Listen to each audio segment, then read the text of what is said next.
Siyempre isang pirasong bangus, talong, siling berde, luya, sibuyas, bawang, betchin, suka at yung patis. Yan, sasalansan na natin mga idol yung bangus sa kawali at sasama natin yung bituka niya mga idol.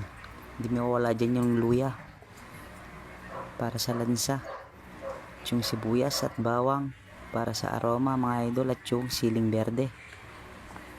Lalagyan din natin ito ng pamintang wasak, siyempre pampalasang betchin, at yung suka natin, yung pampaasim.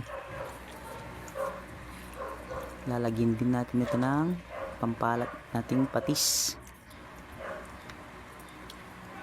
at lalagyan din natin ng konting tubig ay isang pirasong talong na ginayat natin sa pabilog. At lalagyan natin ng mga idol yung belly nya. Tara mga idol,